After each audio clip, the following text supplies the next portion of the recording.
మీ car EMI కట్టలేకపోతున్నారా? మీ car EMI మేము కడతాం. ఈ నెంబర్కి కాల్ చేయండి. హలో నమస్తే, వెల్కమ్ టు సుమన్ టీవీ. ప్రస్తుతం మనతో మోటివేషనల్ స్పీకర్ రాజేష్ గారు ఉన్నారు. వీరితో కొన్ని విషయాలను ఈరోజు చర్చిద్దాం. హలో అండి. Hello madam. పెద్ద అయిన తర్వాత అయినా కానీ ఇప్పుడు ఎవరైనా గోల్ ఆర్ కెరియర్ సెట్ చేసుకోవాలి అంటే వాళ్ళకి బేస్ అనేది చిన్నప్పటి నుంచే ఆ ప్రిపరేషన్ అనేది ఉండాలి. ఎస్. అంటే పేరెంటింగ్ ఇంపార్టెంట్. పేరెంటింగ్ అనొచ్చు, లేదంటే మనకి ఇప్పుడు ఒక కిడ్ అనేవాడు సరౌండెడ్ బై పేరెంట్స్, ఎస్. తర్వాత ఎక్కువ టైం స్పెండ్ చేసేది స్కూల్లో టీచర్స్ అండ్ ఫ్రెండ్స్. ఎస్. కాలేజ్లో కావచ్చు, లేదంటే వాళ్ళు కెరియర్లో ఎప్పుడే కానీ చదువు మనకి చైల్డ్హుడ్ నుంచి కూడా గ్రో అయ్యేంత వరకు పేరెంట్స్, కిడ్స్, టీచర్స్ అండ్ తర్వాత అవుటర్ ఏరియాస్ అన్నీ కూడా మనకి సర్కమ్స్టాన్సెస్ వస్తాయి. ఎస్. సో వీటన్నిటి నుంచి కూడా పేరెంట్స్ అంటే గుడ్ ఏది బ్యాడ్ ఏది అని ఎక్స్ప్లెయిన్ చేసుకుంటూ వాళ్ళ పేరెంటింగ్ ఎలా ఉండాలంటారు? అంటే వాళ్ళు ఎలా చేస్తే ఒక కిడ్ అనేవాడు ఒక గ్రేట్ స్టేజ్కి వెళ్ళగలుగుతాడు, లేదంటే కెరియర్ ఓరియంటెడ్ ఆర్ఎల్స్ వాళ్ళ గోల్స్ని వాళ్ళు రీచ్ అయ్యి యాంగ్జైటీ కావచ్చు, లైక్ ఇమోషనల్ బ్యాలెన్స్డ్ ఉండి వాళ్ళు ఒక కెరియర్ని ఒక మంచి స్థాయిలో వాళ్ళ స్టేజ్ని ఎలా పెట్టుకోగలుగుతారంటారు? పేరెంట్స్ అంటే కిడ్స్ని తీసుకొచ్చినప్పుడు అంటే ఈ అవును. భూమిపైకి అదొక 21 ఇయర్స్ ప్రాజెక్ట్. అది ఏదో పెళ్లి చేసుకుందాం, పిల్లల్ని కనేద్దాం, వాళ్ళే పెరుగుతుందని కాదు. ఫర్ ఎగ్జాంపుల్, గవర్నమెంట్ గెలిచినప్పుడు 5 years తన చేతిలో గవర్నమెంట్ ఎలాగుంటుందో తను చేసే పనులను బట్టి నెక్స్ట్ గవర్నమెంట్ తను ఉంటాడా వెళ్ళిపోతా తెలుస్తుంది. సో పేరెంట్ అనేది 20 to 25 years ఒక ప్రాజెక్ట్. ఆ ఒప్పందం ఇష్టం అయితేనే పిల్లల్ని కనాలి ఫస్ట్.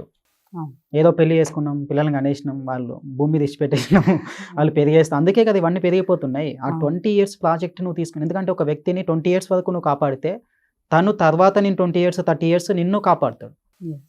అలా కాపాడకుండా ఏదో పెరిగేస్తావులే అనుకుంటే నువ్వు ఇట్లా ఏదో బతికేస్తావులే అని చెప్పేసి ఈ రోజులు అందుకే పేరెంట్స్ని బయటికి గెంటేయడం వీళ్ళు పెద్ద అయిన తర్వాత. సో ఫస్ట్ పిల్లలు పుట్టినప్పుడు ఫస్ట్ ఇయర్ నుండి 5 years వరకు మహారాజు లాగా పెంచాలి. ఫర్ ఎగ్జాంపుల్, మహారాజుని మనం తీసుకుంటే అందరు పని మనుషులు ఉంటారు, అద్దే ఇద్దే అంటే అన్ని తెస్తారు. అంటే నువ్వే తనకి ఏనుగు, నువ్వే తనకి గుర్రం, తను ఏది చేతికి ఇచ్చిన 2 ఏళ్ళ నోటి ఇచ్చినా చించి పడేస్తాడు. కొట్టలేవు చిన్నపిల్లాడు. 1 సంవత్సరం పాపని బాబుని ఏం కొడతాం? సో 5 years వరకు మహారాజు లాగా పెంచాలి. తను ఏది అడిగితే అడియాలి. తను అంటే ఏది అడిగితే అడియాలంటే మళ్ళీ మొబైల్ ఇవ్వడం కాదు, గేమ్స్ లైఫ్లో తనతో ఆడుకోవాలి, తనతో స్పెండ్ చేయాలి టైం. 5 years వరకు తను హ్యాపీగా ఉంటాడు. చిన్నపిల్లలు నవ్వు ఎంత చక్కగా ఉంటుంది. వాళ్ళు ఏడవకూడదు అని అన్నీ ఇస్తూ ఉంటారు. వాళ్ళ ఏడుపుని బట్టి తల్లి తెలుసుకుంటుంది అది ఆకలి అవుతుందా ఏంటి ఎవ్రీథింగ్ అని. సో తల్లిదండ్రులు 5 years వరకు మహారాజు లాగా పెంచాలి. ఏ తినబెట్టాలి, మంచి ఆహారం ఇస్తూ ఆనందంగా పెంచాలి. 5 years నుంచి 13 years వరకు కఠినంగా పెంచాలి. అంటే తప్పు చేసి దండించడం, ఏదైనా దొంగిలించినప్పుడు దాన్ని దండించడం కావచ్చు, తిట్టడం కావచ్చు, చాలా కఠినంగా క్రమశిక్షణ పెంచాలి. 5 years నుంచి 13 years వరకు క్రమశిక్షణ పెంచాల్సిన ఈ రోజుల్లో అప్పుడు ఇట్లా మహారాజు లాగా పెంచుతున్నారు. అందుకే కదా మూర్ఖులు తయారవుతున్నారు. సో గొప్ప వ్యక్తి కావాలంటే 5 years నుంచి 13 years వచ్చేంత వరకు తను చాలా కఠినంగా పెంచాలి. డబ్బులు 1000 రూపాయలు అడిగితే 500 వేయాలి. నా దగ్గర అడ్జస్ట్ అవుతలేవు అంటే డబ్బుల విలువ తెలుసుకుంటాడు. సో తప్పు చేసినప్పుడు దండించడం, శిక్షించడం, అంటే ఆర్మీ ట్రైనింగ్ ఎట్లా ఇస్తారో అట్లా ట్రైనింగ్ ఇవ్వాలి. మంచికి చెడుకు తేడా తెలియజేస్తూ పెంచాలి.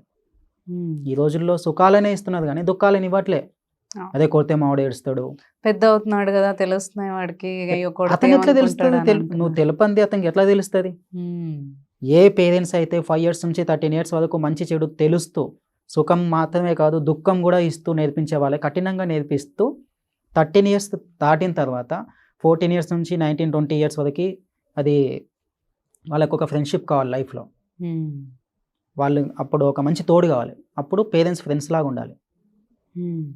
ఏ పేరెంట్స్ అయితే అంటే 10th తర్వాత 15 years ఇంటర్ కాలేజ్ లైఫ్లో కాలేజ్ ఫ్రెండ్ విషయాలు పేరెంట్స్కి చెప్పాలి.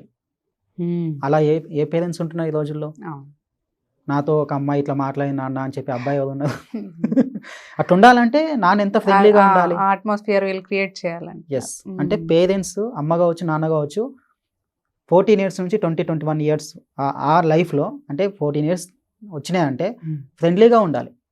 అంటే మనకు ఫ్రెండ్ ఏదైనా సలహా అడిగినప్పుడు ఫ్రెండ్ ఎట్లా సలహా ఇస్తారో అట్లా చెప్పాలి. ఫ్రెండ్లీగా ట్రీట్ చేయడం, ఫ్రెండ్లీగా ఉంటే అప్పుడు బయటి ఫ్రెండ్ గుర్తుకు రాడు. అమ్మాయి బాయ్ ఫ్రెండ్కి అసలు వెళ్ళిపోదు నాన్న ఫ్రెండ్గా ఉన్నప్పుడు. అబ్బాయి ఇట్లా బయట గర్ల్ ఫ్రెండ్ చూసుకోడు అమ్మ ఫ్రెండ్గా ఉన్నప్పుడు. అంటే ఫ్రెండ్గా అంటే తప్పుగా అనుకోవద్దు, అలాంటి నేచర్ కలిగి ఉండాలి. ఒక బెస్ట్ ఫ్రెండ్ నాన్ననే ఉండాలి, బెస్ట్ ఫ్రెండ్ అమ్మనే ఉండాలి. డేర్నెస్గా చెప్పాలి, అమ్మాయి కావచ్చు అబ్బాయి కావచ్చు, నాకు ఒక అమ్మాయి ఇట్లా అన్నది, నాకు ఒక అబ్బాయి ఇట్లా అన్నది, వాళ్ళు లైఫ్ లాంగ్ హ్యాపీగా ఉంటారు. ఈ 20 years ప్రాజెక్ట్ కాకుండా ఏదో పెళ్లి చేసుకున్నాం, పిల్లల్ని కనేసినాం, పెరిగేసిండు, పోయిండు, ఈరోజు మా అబ్బాయి నా మాటినట్లేడు, మా అమ్మాయి నా మాటినట్లేదు, చాలా మంది వాపోతుంటుంది వచ్చి. మా అబ్బాయి ఫస్ట్ ఇయర్ చదువుతున్నాడు, నేనేమో డాక్టర్ చదవమంటున్నా, వాడేమో మెకానికల్ చదువుతా అంటాడు. అంటే ఈయన చెప్పింది ఆయన వినడు. ఎందుకంటే చిన్నప్పటి నుంచి ఫర్ ఎగ్జాంపుల్ ఒక మొక్కని పెంచేటప్పుడు అది కింద పడిపోయింది అనుకోండి, దాన్ని సరిగా ఒక సపోర్ట్ పెట్టకుండా అలాగే వదిలేసినాం అనుకోండి, అది అలాగే వంకర పెరిగిపోతుంది, రోడ్డుకి అడ్డంగా తయారైతే కట్ చేస్తారు. సో ఒక వ్యక్తిని కూడా పెరిగేటప్పుడే మొక్కై వంగనిది మానవ వంగున అంటారు కదా, పెరిగేటప్పుడే నువ్వు మంచి గుణాలు ఇవ్వకుండా పిల్లలకి 20 years వచ్చిన తర్వాత ఆల్రెడీ మేజర్ అయిపోయాడు, నిన్నే కొట్టే స్టేజ్కి వస్తారు. మాటినపోతే ఇప్పుడు ఎంతమంది పేరెంట్స్ని తల్లిదండ్రులు పిల్లలు కొడతలేరు, ఎందుకు కొడుతున్నారు అంటే నువ్వు అట్లాంటి గుణాలు ఇచ్చినావు. ఎలాంటి గుణం ఇస్తే అలాంటి గుణపాఠం నేర్పిస్తారు. నీ విలువ ఎక్క తెలిపినావని నేను కొట్టకుండా ఉండడానికి. ఈ రోజులో నేను చాలా గమనిస్తుంటా, ఇప్పటికి విలేజ్లో నాన్నకి 70 years వచ్చినా సరే నాన్న మాటనే వింటాడు, కొడుకు 50 years ఉన్నా సరే. అంటే ఆ విధంగా పెంచిండు. ఈరోజు 20 years ఉన్న అబ్బాయిని మాట వినట్లేదు అంటే నువ్వు ఏ విధంగా పెంచినావు? కరెక్టే కదా, కానీ పెంచి పెద్ద చేస్తున్నది. ఈ రోజుల్లో మనం ఎలాంటి గుణాలు ఇస్తే అలాంటి గుణపాఠాలు మనకు వస్తాయి. నువ్వు మంచి గుణాలు ఇచ్చినావు అనుకోండి, సమాజానికి ఏదో పెద్ద చేయాల్సిన అవసరం లేదు. సమాజంలోకి నువ్వు ఒక అబ్బాయిని ఒక అమ్మాయిని తీసుకొచ్చినప్పుడు ఈ అబ్బాయి నువ్వు సమాజానికి ఏదో ఉద్ధరించాల్సి, నిన్ను ఉద్ధరించాలా, తనకు ఉన్నత విలువలు కలిగిన విద్యని కావచ్చు, విలువలతో కూడిన జీవితాన్ని కావచ్చు నువ్వు ఇచ్చేటట్టు అయితేనే పిల్లల్ని కనాలి. ఈ రోజులో దొంగలు దోపులు పెరిగిపోవడానికి మెయిన్ రీజన్ ఇదే. కానీ వదిలేస్తున్నారు, మొబైల్ ఇచ్చేస్తున్నారు, వాడే పెరిగేస్తాడు, వాడే తెలుసుకుంటాడు. ఎట్లా తెలుసుకుంటాడు చెప్పకుండా? నువ్వు తెలుసుకున్నావా? చెప్తే నార్మల్గా ఈరోజు పేరెంట్స్ వాళ్ళ పేరెంట్స్ దగ్గర ఎంత నేర్చుకున్నారు? పేరెంట్ అంటే పేరెంట్ అంటే ప్రతిదీ ఇచ్చేవాళ్ళు. నువ్వేమి ఇచ్చినావు? నువ్వేదైతే ఇచ్చినావో అదే నీకు వస్తుంది. Law of nature. ఏదైతే మనం అవతలని తిట్టినాం అనుకోండి, రేపు ఎప్పుడో సమయం చూసి మనం తిట్టడానికే రెడీ అవుతారు. ఈరోజు మీ అబ్బాయి చిన్న ఉన్నాడు కాబట్టి 10 మాటలు తిడుతూ కొడుతూ అట్లా దండిస్తూ చేసినావు అంటే మంచి విషయాలు చెప్పకుండా శిక్షించడం అని చెప్పిన నేను 5 years నుంచి 13 years. శిక్షించడమే అంటే ఓన్లీ కొట్టని తిట్టడమే కాదు, ప్రేమ ఉండాలి, గారాభం ఉండాలి, అన్ని మిళితంగా నేర్పించాలి. కొట్టాలి, ఎట్ ఏ టైం మెచ్చుకోవాలి. ఓన్లీ తిడుతూనే ఉన్నాం ఇంకో కఠినంగా తయారైపోతాడు. అంటే నీ ప్రేమ కనిపించాలి అక్కడ, కానీ ఓన్లీ లాలింపు గారాభం మాత్రమే కాదు. సో ఈ 20 years ప్రాజెక్టు కోసం నువ్వు టైం పెట్టేటట్టు అయితేనే పిల్లల్ని కనాలి. ఫస్ట్ నేను టైం పెట్టను, ఏదో ఫ్లోలో వచ్చేస్తుంటుంది, వెళ్ళిపోతుంటుంది అంటే నువ్వు వెళ్ళిపోతావు ఫస్ట్ ఇంట్లో నుంచి. ఇప్పుడు జరుగుతుంది అదే నార్మల్గా. పిల్లలు 20-25 years జాబ్ రాగానే దాన్ని మ్యారేజ్ చేసుకోగానే వీళ్ళని ఎందుకు వదిలేస్తున్నాడు అంటే వాల్యూస్ ఎక్కడ నేర్పించినావు నువ్వు? నీ వాల్యూ వాళ్ళకి తెలిస్తే కదా, అమ్మ వాల్యూ ఏంటి, నాన్న వాల్యూ ఏంటి అని.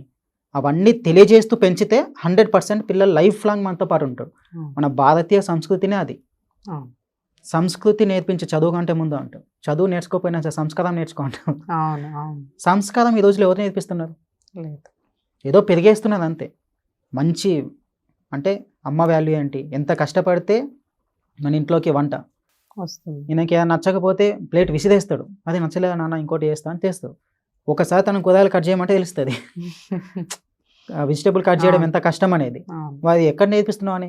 నాకు చాలా బాధాకరమైన విషయం ఏంటి అంటే పిల్లవాడికి కానీ అమ్మాయి కానీ అబ్బాయి కానీ 10th ఇంటర్ అయిపోయినా వంటలు రావు. ఈరోజు వాళ్ళ అమ్మనే కష్టపడుతూ ఉంటుంది ఇంకా వంటింట్లో. వీళ్ళకి నేర్పిస్తే తెలుస్తుంది కదా ఒక వంట చేయడం ఎంత కష్టం అనేది. వాళ్ళ కష్టమే నువ్వు నేర్పకపోతే రేపు మ్యారేజ్ అయిపోయిన తర్వాత డివోర్స్ తీసుకుంటారు వాళ్ళు. ఆడ కష్టం ఏర్పడుతుంది. ఈ కష్టం నాకు అవసరమా, ఇంటికాడనే బాగుంది అని చెప్పేసి వచ్చేస్తారు. Main reason there is no good parents, there is no good children. Good parents ఉంటే గుడ్ చిల్డ్రన్స్ ఉంటారు.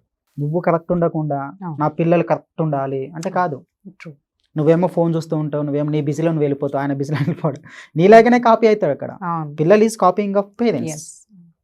పేరెంట్స్ ఫస్ట్ మంచి వాల్యూడ్గా ఉంటూ పిల్లలకి మంచి లవ్ అండ్ వాల్యూ నేర్పిస్తే ఆటోమేటిక్గా సమాజం బాగుపడుతుంది. ఈ రోజులో పేరెంట్స్ అందరూ గుర్తుపెట్టుకోవాల్సిన విషయం ఏంటి అంటే పిల్లలందరూ ఏదో కనేసినాం వాళ్ళే నేర్చుకుంటారులే అని వదిలేయకుండా ఒక అంట వాళ్ళని కనిపెడుతూ, ఎందుకంటే కానీ భూమి మీద వదిలేయడం కాదు, కనిపెట్టడం కూడా చాలా ఇంపార్టెంట్. వాళ్ళు ఏం చేస్తున్నారు, ఎక్కడ చదువుకుంటున్నారు, ఏ ట్యూషన్ వెళ్తున్నారు, ఎవరితో మాట్లాడుతున్నారు. పిల్లలు చాలా క్వశ్చన్లు అడుగుతారు. ఏ మూవీదా నాకు పని ఉందని అనగా వంతో వినే ఓపిక పేరెంట్స్కి ఎప్పుడైతే ఉంటుందో పిల్లలు అన్నీ చెప్తారు. టీచర్స్ ఎలా ఉన్నారు, లెక్చర్స్ ఎలా ఉన్నారు, ఎవ్రీథింగ్ నేర్పిస్తారు. అవును. అప్పుడు ఒక మంచి ఫ్రెండ్లీ రిలేషన్ మెయింటైన్ అవుతుంది. ఇలాంటి ప్రాబ్లమ్స్ రాకుండా మీ యొక్క బాండింగ్ అనేది పర్ఫెక్ట్ ఉంటుంది. Perfect. అట్లా కాకుండా అంత సోదేం చెప్పినావు, వీళ్ళకే ఓపిక లేదు ఓపిక ఫస్ట్, ఉండదు. మరి వాళ్ళకి ఎట్లా ఓపిక ఉంటుంది నిన్ను తర్వాత వాళ్ళు లైఫ్ లాంగ్ లీడ్ చేయడానికి? సో ఎలాంటి ఇండికేషన్స్, ఎలాంటి సిగ్నల్స్ ఇస్తే అలాంటి సిగ్నల్సే తిరిగి నీకు వస్తాయి.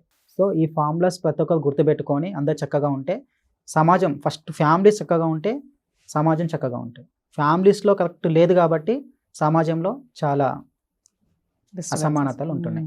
Yes madam. వెల్ సెడ్ అండి. Thank you so much. Thank you madam.